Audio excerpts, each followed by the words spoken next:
Olá, boa tarde. As férias acabaram e o Redação Regional está de volta com programas inéditos para você. Hoje eu converso com Coemara Ori de Oliveira. Ela é responsável pelo projeto Família Acolhedora aqui em Santos. Boa tarde, Coemara. Seja bem-vinda ao Redação Regional. Boa tarde, muito obrigada pelo convite. A gente que agradece. Como funciona o programa Família Acolhedora? Explica pra gente. Então, é um serviço de acolhimento familiar, né? Foi implantado aqui no município em 2005 e ele tem o objetivo de acolher temporariamente crianças e adolescentes, então de 0 até 18 anos incompletos que estejam sob medida protetiva. Então quer dizer que há uma determinação judicial para que essas crianças sejam acolhidas, ou por negligência, ou por maus tratos, né, ou por abuso. Então é determinado que eles sejam protegidos de alguma forma. Sim. E por que o acolhimento é temporário? O que acontece com a família dessa criança ou desse adolescente? A família de origem precisa de um tempo para poder tentar se reorganizar para receber esses filhos de volta, né? Então, a nossa grande maioria é usuário de drogas. Então, muitos deles não se tratam, né? Às vezes usam crack, às vezes usam álcool, né? Então, nesse período em que os filhos estão acolhidos, eles têm visitas semanais na sessão, né?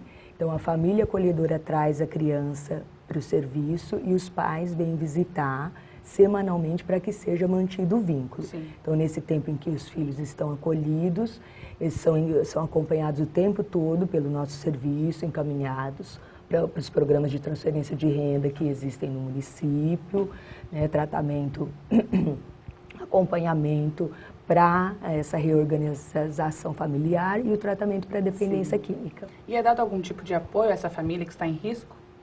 Sim, então, todo esse acompanhamento psicossocial é feito em conjunto pela rede, pelo Serviço de Acolhimento, né, que somos nós, pelo CREAS e pelo CRAS, todos os serviços da prefeitura. Sim. E como a família acolhedora é preparada para receber essa criança? Então, a família acolhedora, ela passa por uma entrevista no serviço e a gente faz visita domiciliar para ver as condições, né, dessa moradia, e depois tem que passar por uma capacitação para poder receber essa criança, né? É tudo feito organizadamente, certinho? É um processo de seleção, né, até relativamente criterioso, né, porque é muita responsabilidade, né? Então, essa avaliação fica por conta dos nossos técnicos, de representantes dos serviços de acolhimento do município e também do Poder Judiciário. Então, só para deixar bem claro, essa família acolhedora ela vai ser responsável por tudo, pela alimentação dessa criança, pela escola, não é isso? Sim. Na verdade, o grande diferencial de a criança estar num acolhimento familiar ou num acolhimento institucional, que seriam os abrigos, é justamente essa atenção individualizada que ela vai ter na casa de uma família acolhedora. Então, a família acolhedora vai ter a criança ou adolescente residente na casa dela por aquele período do acolhimento. Totalmente responsável. Totalmente responsável. É expedido um termo de guarda, né, pelo juiz, então todo o processo é legal e ela vai se responsabilizar por todas as necessidades dessa criança. É importante dizer que a família acolhedora recebe um valor simbólico proveniente do Fundo Municipal dos Direitos da Criança e do Adolescente, que hoje atualmente está no valor de R$ 408,21. A gente sabe que um gasto, né, como a criança, é bem maior do que isso, né? Mas nós fazemos esse acompanhamento todo, né, e tem alguns critérios, né, para que essa família possa ser uma família acolhedora que vá garantir todos os direitos dessa criança. Então, hoje, em média, o acolhimento dura mais ou menos 6 meses, né? Mas, por lei, a criança pode ficar em acolhimento até 2 anos. Até 2 anos. Os nossos casos, geralmente, têm uma resolução em bem menos tempo, né, do que nos abrigos. Sim. Né? Então tá bom, muito obrigada por enquanto pelas suas informações, mas daqui a pouco a gente volta à entrevista, porque agora chegou o momento das notícias do dia. Começou hoje a 6ª Semana de Saúde e Bem-Estar no Senai em Santos. Serão discutidas questões sobre o envelhecimento, os avanços nos estudos de doenças crônicas, como diabetes, hipertensão e obesidade. O evento segue até a sexta-feira, com oficinas, palestras, massagens e avaliações corporais abertas ao público. É totalmente gratuito. A programação completa e o que é preciso para se inscrever, você confere no Santa Portal. Continuamos a falar sobre a saúde. A suspensão do atendimento no pronto-socorro da Santa Casa de São Paulo há 2 semanas expôs a situação delicada dos hospitais filantrópicos no país. A Santa Casa de Santos, a mais antiga do Brasil, não é diferente. Tendo de administrar uma dívida enorme, a entidade vai pedir empréstimo ao BNDES. Simone é moradora de Cubatão e acompanha a irmã que veio passar por uma cirurgia. Eu teve que vir para cá porque aqui é o único lugar que tinha um recurso para fazer a cirurgia dela, de câncer, que ela estava com câncer já no pulmão. Esta é a primeira Santa Casa do Brasil, fundada em 1543 e atualmente o maior hospital de toda a Baixada Santista, com 700 leitos. Aqui são realizadas 2.500 internações por mês e mais de 100 mil procedimentos médicos. Além de importante centro de saúde regional, o hospital emprega quase 3.700 pessoas. Mas uma dívida de 130 milhões de reais ameaça parar este gigante.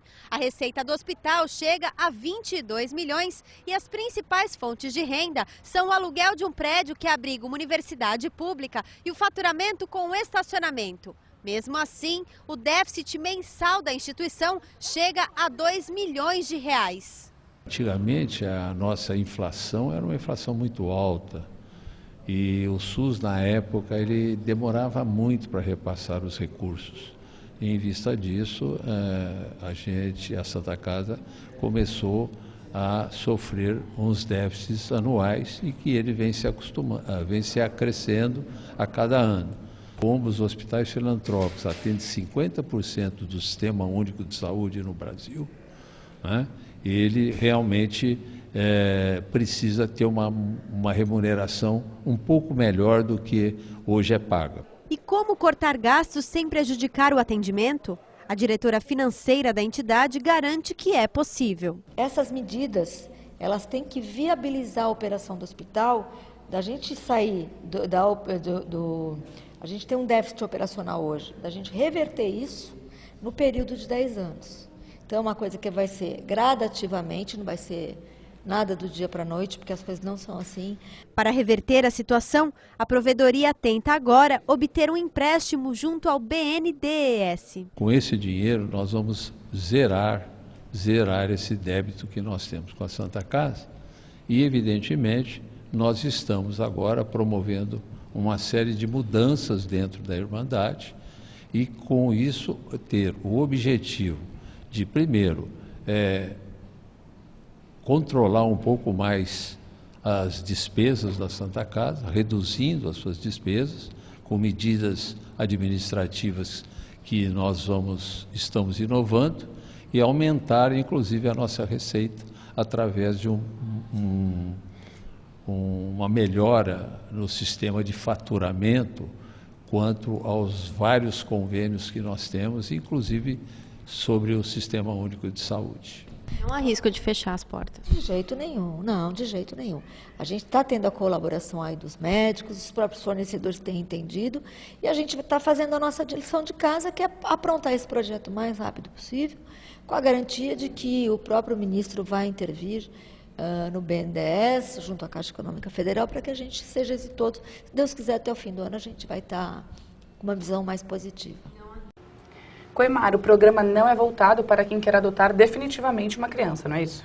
Não, não pode ter interesse em adoção, é somente acolhimento temporário, né?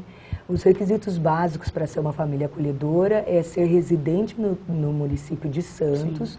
E maior que 18 anos.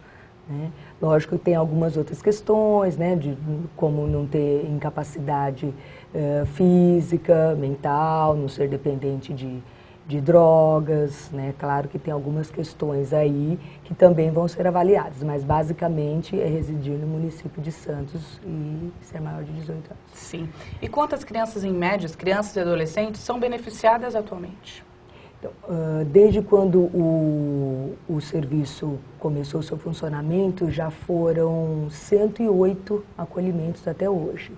A demanda que nós temos, né, de crianças e adolescentes em medida protetiva é muito grande, né? Então nós precisamos muito de mais famílias acolhedoras. Atualmente nós temos 8 famílias cadastradas, já tivemos em algum momento mais, outras, né, em outros momentos menos. Hoje nós temos 8, mas é um número muito pequeno, né, frente à demanda enorme que tem de crianças e adolescentes em acolhimento. É importante dizer que a família acolhedora pode escolher a faixa etária que prefere acolher. Então não é que, né, se vier um adolescente ela vai ter que aceitar, não, vai depender da escolha dela. Ela pode escolher a faixa etária e o sexo da criança. Sim. E faz um balanço pra gente sobre o resultado desse programa. Tem dado certo? Como está funcionando?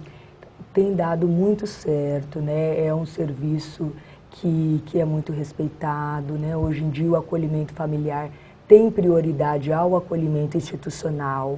Então, se houver alguma família acolhedora disponível, a determinação judicial é para que vá primeiro para o acolhimento familiar, né?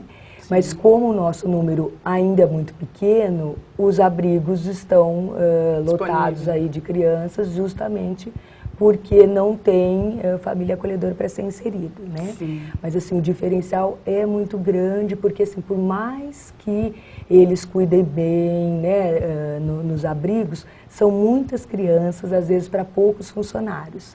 E numa família, são mais pessoas, geralmente, quando muito, é uma pessoa para cuidar de uma criança. Então, a atenção individualizada, né, o carinho, o afeto, numa família acolhedora são coisas que dá para você explorar muito mais e por isso garantem aí geralmente a brevidade aí na resolução desses casos. Sim. E quem se interessou em fazer parte do projeto Família Acolhedora, o que deve fazer? Explica pra gente.